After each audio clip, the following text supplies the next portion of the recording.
Hello again from the Richland Hills Public Library. I'm Miranda, the youth librarian, and this is our project for the day. Super, super easy, just like our last spinning tops one. We are going to be making paper flowers, just like the ones you see here.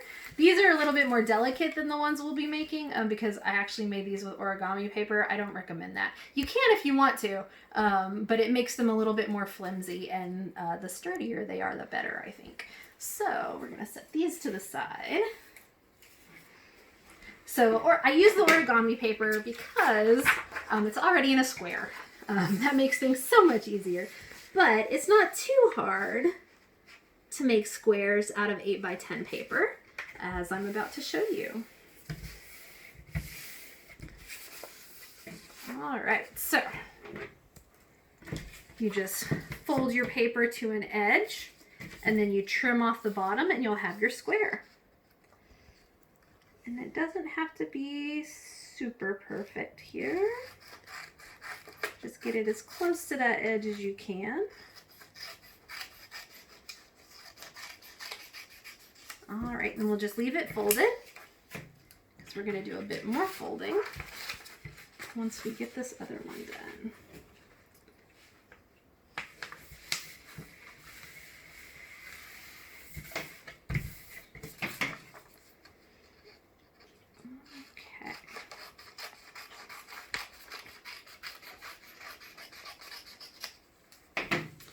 All right, so you have two triangles, and we're gonna fold,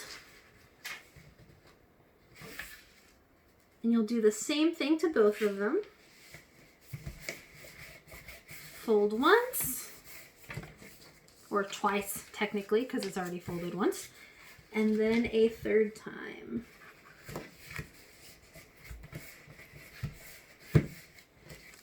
Okay, and then the same thing for our orange piece of paper.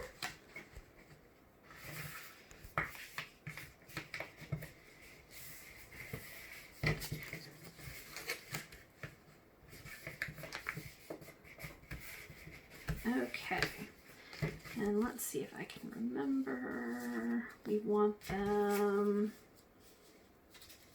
that way.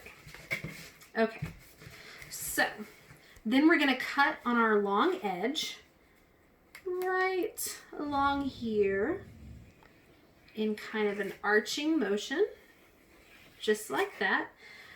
And they don't have to be exactly the same. If you want to try to make them exactly the same, you can lay them on top of each other, but that makes them really thick and hard to cut, so I don't recommend it, especially since they don't have to be exactly perfectly the same. So then you're just going to cut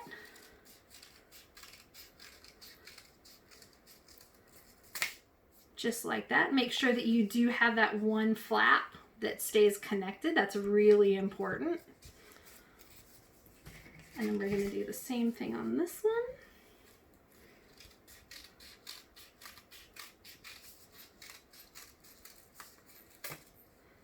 Okay, get rid of our trash. And then you're going to cut two more lines, arching this way, but you don't want to cut completely off, okay?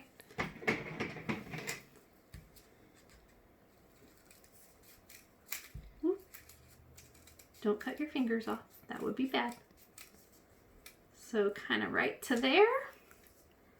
And then again a second time.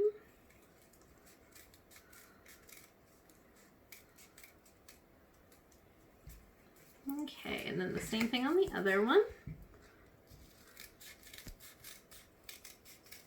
And it's nice if this one and this one are pretty similar in width as far as where your cuts go, but again, it's not super important. All right, so once you've got them cut, I'm gonna open them up.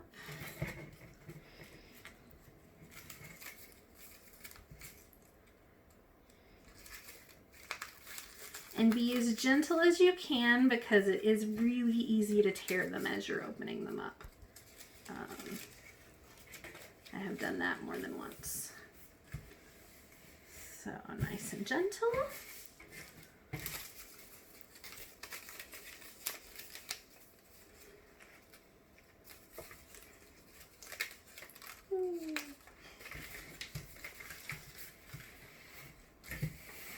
Okay. Now we're going to take, so I've mixed a little bit of glue with some water, which gives it more of a Mod Podge consistency, which works a little bit better for me because I like to use a brush. But you don't have to. You can totally use the glue from the bottle and just dab it on. But this tacky glue tends to be a little bit thicker, so I like to mix it with some water. All right, now just going to paint some glue in the middle.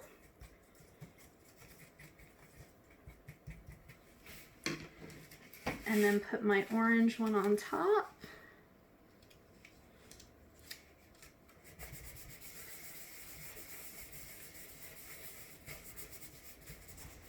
Okay. Then you're going to take your kind of middle petal here on the orange one. And I just usually kind of paint the tip, although you can put your glue down here. And you're going to put it right in the center. You're going to do that all the way around on your flower.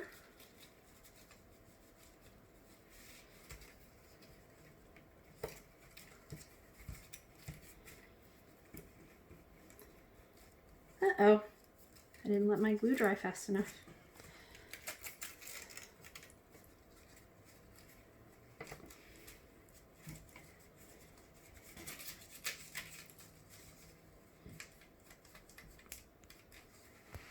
All right, and here's the part, once you've got your middle orange ones done, where your flower might be a little bit different every single time depending on how you cut it. So like in the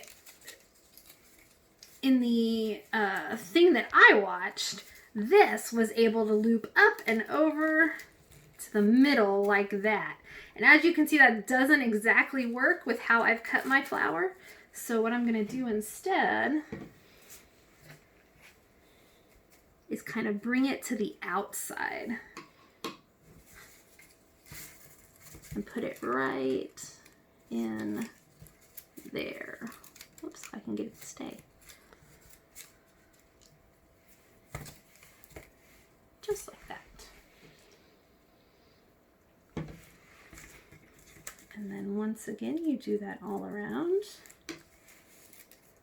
every edge.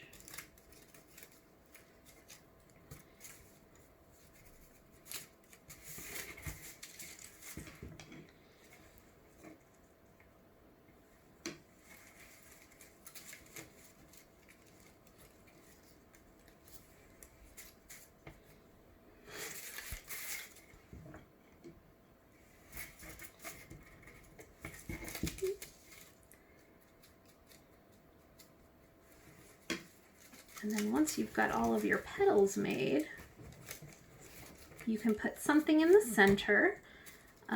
For this project, whoops, my glue doesn't want to stay. For this project, I'm just going to cut out another piece of yellow for our center from our leftover paper from earlier.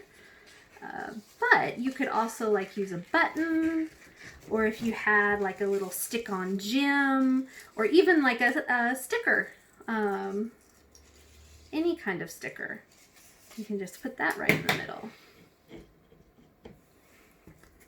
All right, paint it in there.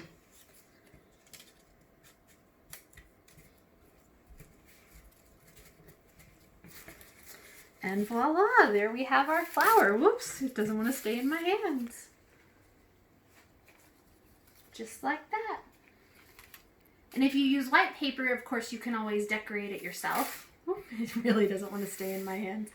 So you can decorate the paper in advance, or you can find a really cool pattern online and print out the pattern onto the paper and then do it that way.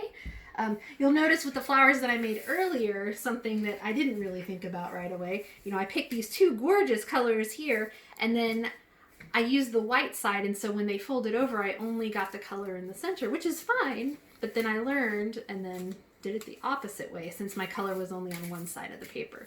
But then this paper, of course, had color on both sides. All right, so there's your flower. You can now decorate your house with springtime flowers. Thank you for tuning in with us today. I hope you'll come back next week and we'll have some other cool projects for you to do.